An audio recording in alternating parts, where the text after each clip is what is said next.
Ano ang tunay na halaga ng salitang pamilya? Nararapat lang ba na pareho ang dugong nananalaytay sa inyong dalawa?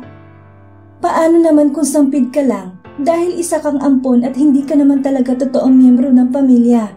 Sapat na bang dahilan niyan para ikaw ay mabaliwala? Kamusta ka kaibigan? Maligayang pagbabalik sa munti kong channel. At kung bago ka pa lang dito, ay maaari bang pakilike ang ating video? Pakipindot mo na rin ang subscribe button at ang bell icon para lagi kang updated sa mga video natin na kapupulutan ng aral at inspirasyon. Ako si Maria at ito ang aking kwento. Sa lugar ng Argentina, isang bansa sa South America, ay may mag-asawang masayang naninirahan sa isa sa mga bayan doon. Sa ika-5 taon ng kanilang pagsasama, ay naipanganak nila ang kanilang panganay na anak at pinangalanan nila itong Marlon. Lumipas pa ang 5 taon at nasundan si Marlon ng isa pang lalaking anak na pinangalanan naman nilang Paul.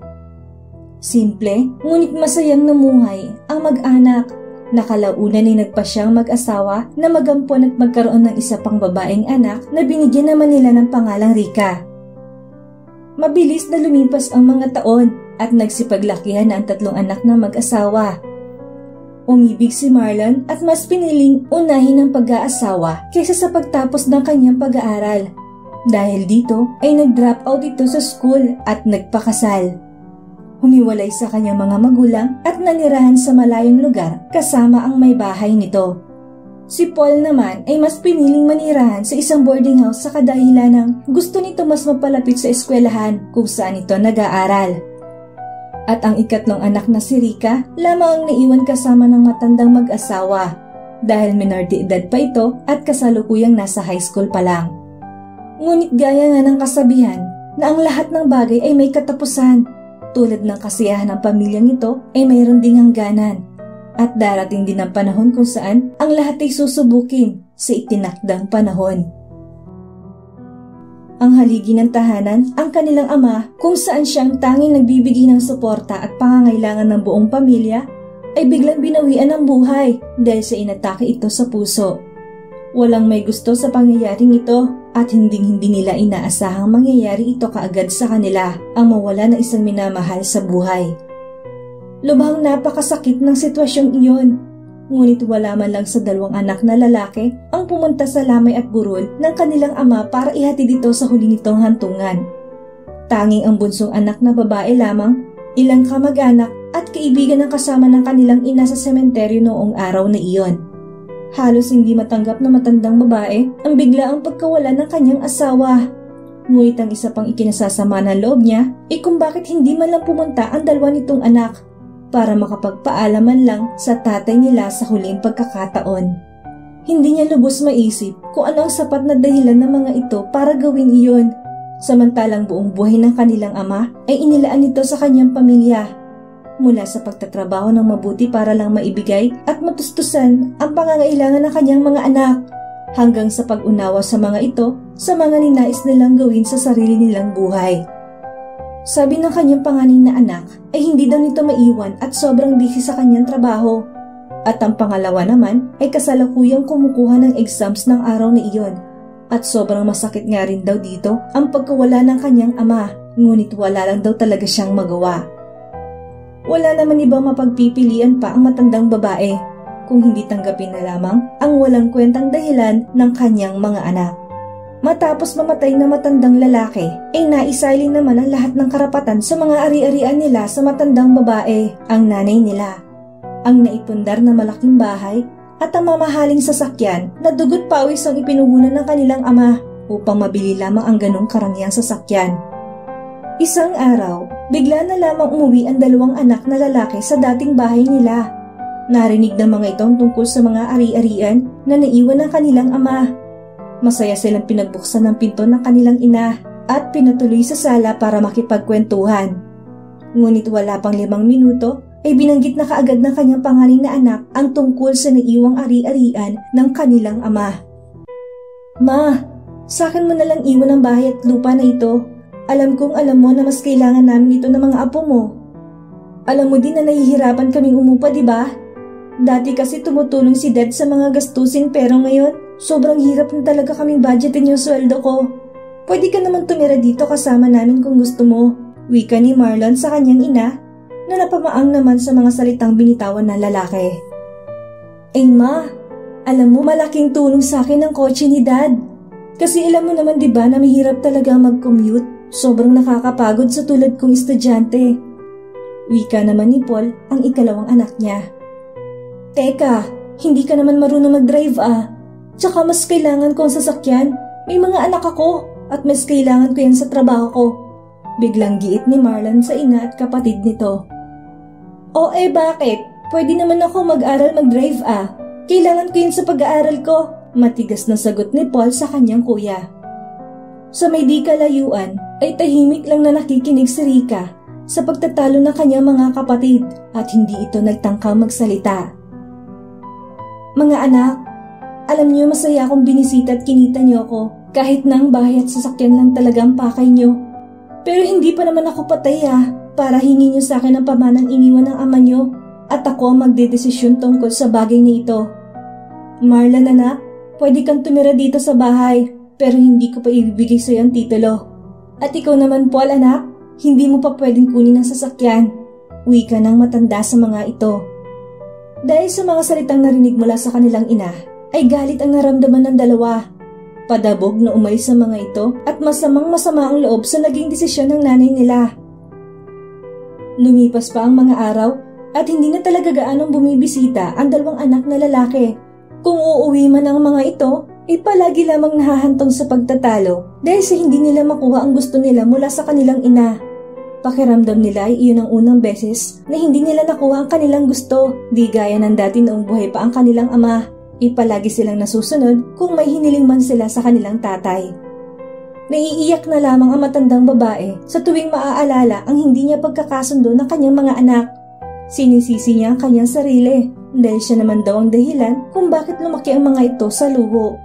At ngayon lang daw niya napagtanto na hindi pala tamang palakihin ng mga anak na palaging ibinibigay ang mga gusto nito.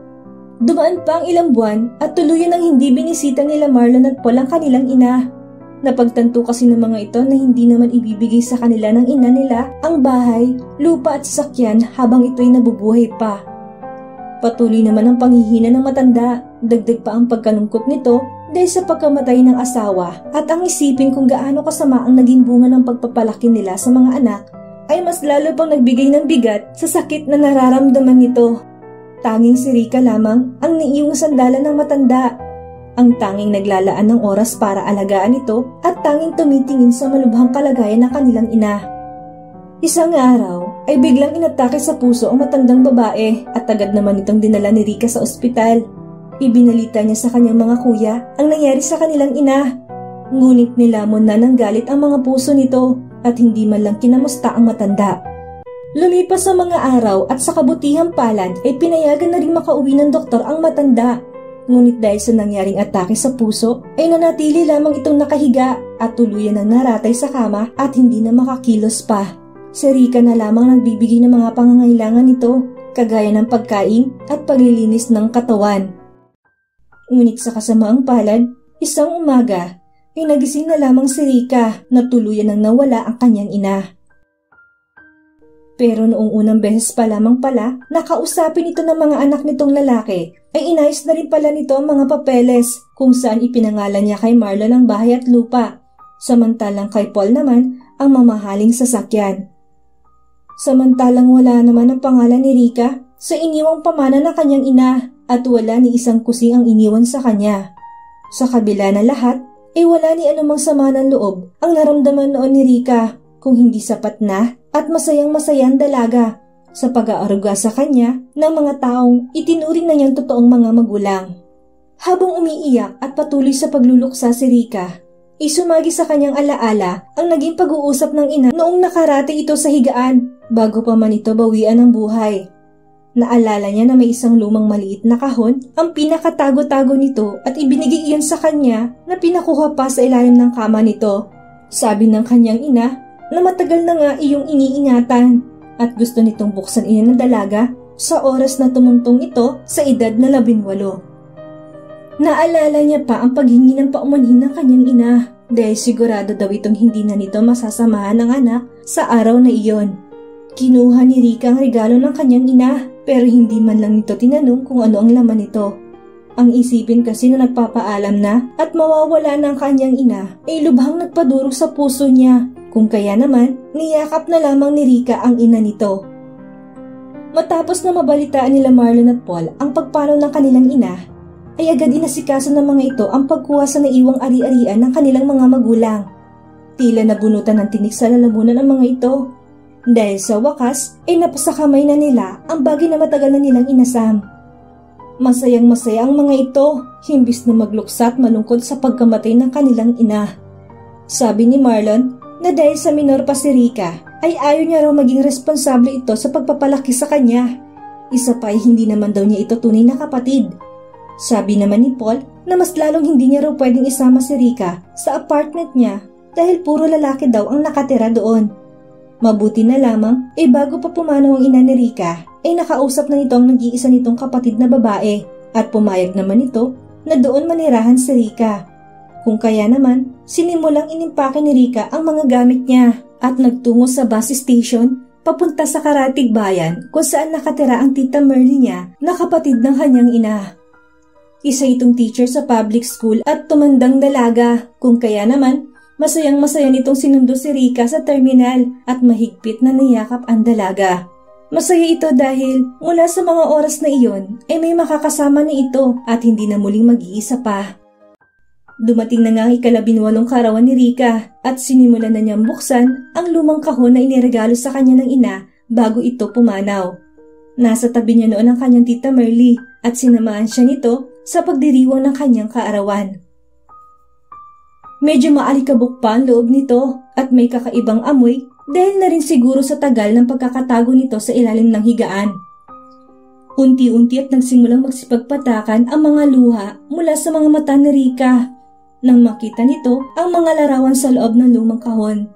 Larawan iyon ng kanilang masayang pamilya kung saan kuha iyon noong minsang sama-sama silang nagbakasyon, buhay pa na ng ama't ina niya. Naroroon din ang iba't ibang larawan ng kanyang ama't ina noong ang mga ito ay dalaga at binata pa.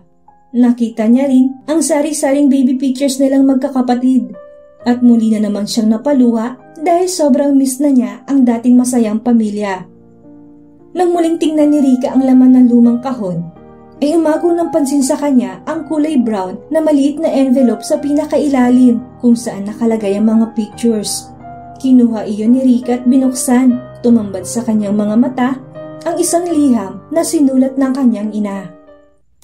Habang binabasa ni Rika ang laman ng sulat, ay muli na namang napaluha ang dalaga dahil naalala niya ang mga huling sandali ng kanyang ina. Patuloy naman ang paghagod ng tita Merly niya sa kanyang likuran na noon ay hilam na rin sa luha. Mahal kong anak, Rika, lubos akong humihingi ng tawad sa iyo anak dahil hindi ko man lang naisama ang pangalan mo sa huling habilin ng iyong ama. Kung iiwan ko naman sa iyo ang mga iyon, ay tanging mga kapatid mo pa rin ang siyang magiging legal guardian mo at alam kong hahantong pa rin sa sitwasyong kukunin nila ang lahat sa iyo. Inaamin kong hindi naging maganda ang pagpapalaki ko sa dalawa at dahil doon, kung kaya hindi na kita isinama para wala ng gulo na mangyari pa. Kapag tumuntong ka na sa tamang edad anak ko, ay pwede ka nang tumayo sa sarili mong paa at hindi mo na kailangan ng consent nila. Anak, Rika, gusto kong sabihin sa'yo na ikaw ay isang natatanging kayamanan na ibinigay sa amin ng may kapal, hindi ang bahay o sasakyan. Kung hindi masigit pa ang kayamanang hatid mo sa amin ng dad mo at hindi namin pinagsisisihan na inampun ka namin at tinalagaan. Anak, gusto kong sabihin sa'yo na ang iyong ama ay may kapatid at nanirahan sa malayong lugar. Matandang binata ito at nalulung lang sa pag-aasikaso sa kanyang mga negosyo at kayamanan. Bigla na lamang itong namatay at iniwan lahat ng yaman sa iyong ama.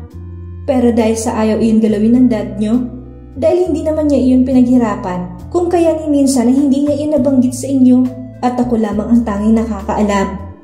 Ayaw naman kitang pabayaan at basta nalang iwan, kung kaya inasikasikot inilipat sa pangalan mo at sa tita Merly mo ang lahat-lahat anak. Hindi ito alam ng mga kapatid mo at sa tingin ko naman ay masigit pa ito sa bahay at sasakyan at muli akong humihingi ng tawad kung hindi man kami naging mabuting magulang sa'yo. Napatakip na lamang ng bibig si Rica at Tita Merly niya noong mga oras na iyon, lalong-lalo na nang makita nila ang iba pang papeles na nagpapatunay na silang dalawa na nga ang tagapagmana ng nasabing ari-arian ng kapatid ng ama ni Rica. At magmula nga noon, ay tahimik at masayang namuhay si Rica at Tita Merly niya sa tagong probinsyang iyon na tanging naging sandalan lamang ay ang isa't isa. Minsan, hindi maiiwasang ang sariling pamilya pa ang magbibigay sa iyo ng pasakit, lalong-lalo na kung tungkol sa pera at kayaman ang pinag-uusapan. Ang iba ay handang ipaglaban ang sa tingin nila ay kanilang karapatan, kahit na dumanak pa ng dugo ay ipipilit pa rin nila ang gusto nila. At minsan, kung sino pang hindi natin kamag-anak o kadugo ang siyang magmamalasakit sa atin. Anong masasabi mo sa kwentong ito, kaibigan? I-comment mo naman dyan sa ibaba. At magkita na lamang tayo sa susunod nating video.